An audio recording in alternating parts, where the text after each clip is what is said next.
Thank you very much, Presiding Officer. First Minister, do you agree that every victim of sexual harassment should be fully supported? First Minister. Yes, I do. I believe that very strongly. And when any victim of sexual harassment considers that hasn't been the case, then whatever organisation is involved should reflect very seriously on that and make any necessary changes. That's how I intend to proceed as far as any issues relating to the SNP are involved here. Douglas Ross. If everything the First Minister has just said is true, and she really believes that victims of sexual harassment should be fully supported, why is Patrick Grady, one of her MPs who has been found guilty of sexual harassment, still got the backing of the First Minister? First Minister. Well, I have already been clear about these issues, and I'm certainly very willing to be so again today. Patrick Grady's behaviour was wrong. I have said this before. I will repeat it. I am very sorry that a member of the Westminster SNP group staff was subjected to an unwanted sexual advance. It shouldn't have happened, and I think it is important to be very clear about that.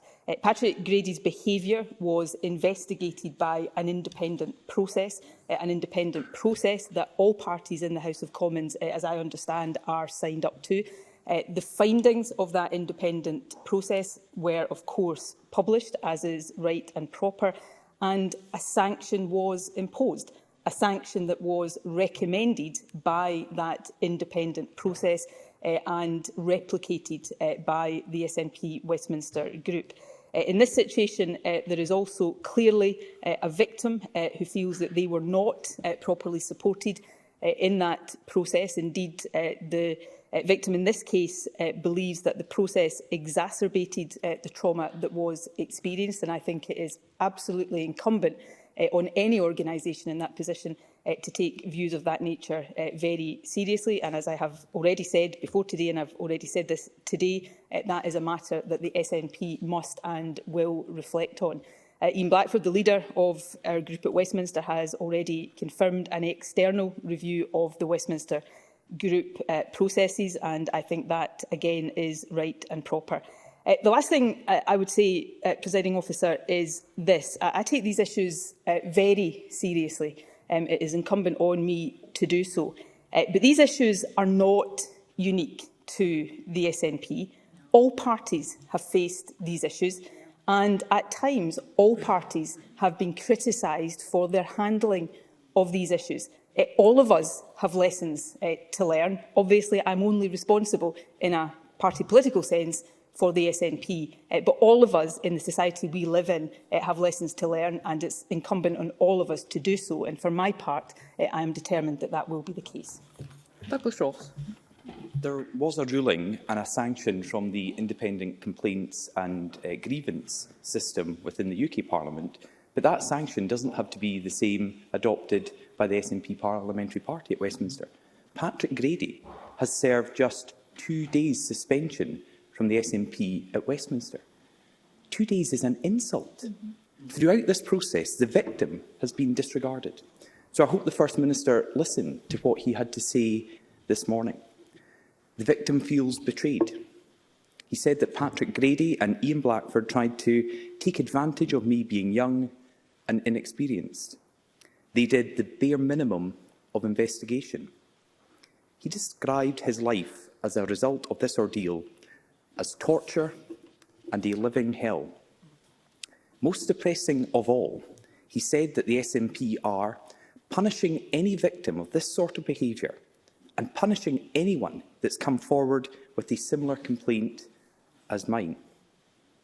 This morning, he also said there are lots of questions for the First Minister to answer as well, and he made it clear they're not getting answered. He said, and these are the victim's words today, "I would like to see Nicola say more on the subject."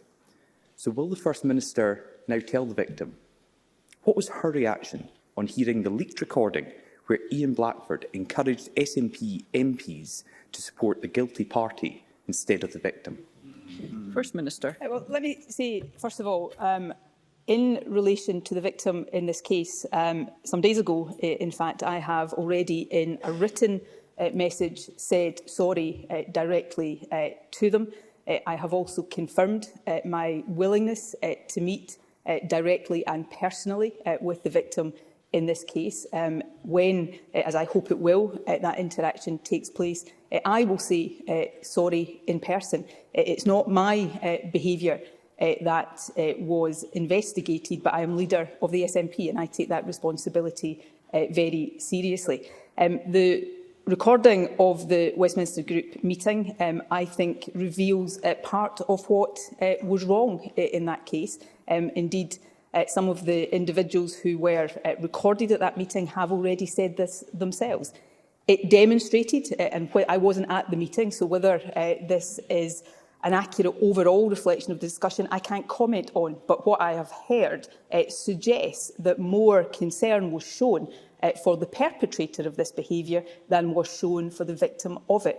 I think that is utterly unacceptable, and that is something I will be very clear about. I would repeat the point I made earlier on. We live in a society now, thankfully, where behaviour of this nature is not accepted and is not rightly brushed under the carpet in the way that it used to be. I'm sure everybody in this chamber remembers the 2 years, I think it was in total, that I was subjected to pretty gruelling investigations over separate instances that I would argue came about because I refused to brush certain things under the carpet. It is important that there is transparency and that it is important that any organisation facing these issues reflects and fully faces up to them. That's what I am going to ensure happens for the SNP. But I will repeat the final point I made, and it will be my final point here as well, Presiding Officer. All parties have faced this. There are 2 Westminster by-elections happening today because of behaviour on the part of Conservative MPs. All parties have faced this. All parties have been criticised, including in these cases, for their handling of these matters. And I think it's important for all of us, and I will simply speak for myself, that somebody in my position should not sit in a glass house throwing stones about these things. We should sort these things out when they arise in our own parties. That's what I intend to do for the SNP, and I think it is what all leaders should do when it arises in their parties as well. Douglas Ross. I know the First Minister wants to make this about other parties and other parts of the country, but the fact that we have 2 by-elections today is because Conservative MPs have been suspended and resigned from Parliament. Patrick Grady has been suspended for 48 hours. Yeah. And the First Minister called the recording of the SNP group meeting utterly unacceptable. But that has been public for almost a week, and this is the first we are hearing from the First Minister about it. And her apology will be welcome, but the victim this morning rejected Ian Blackford's apology. He called it a cop-out and a publicity stunt. The victim said that Ian Blackford has only apologised to protect his own position. Again, quoting the victim directly, he said this: "It seems like the SNP under Ian Blackford at Westminster hasn't learned a thing, and they're still trying to close ranks and discredit the victim by not really addressing any of the issues." He added, "Nobody can really seriously believe they're going to make improvements to the procedure as long as Ian Blackford is still in post." The First Minister has to answer that charge. And this is a deep systemic problem in the governing party here in Scotland, and it is an all too familiar tale. Last year, in similar circumstances, Nicola Sturgeon stood up and said in this chamber, and I quote, "It will be a priority for me, for as long as I am First Minister, to ensure that lessons are learned and the trust is re-established, so that anyone who considers in the future that they have suffered sexual harassment has the confidence to come forward and knows that their concerns will be listened to and addressed." First Minister, listening to your own words from a year ago and the victim's words today, isn't it the case that no lessons have been learned? First Minister. No, that's not the case, and I stand by every single word that has just been quoted.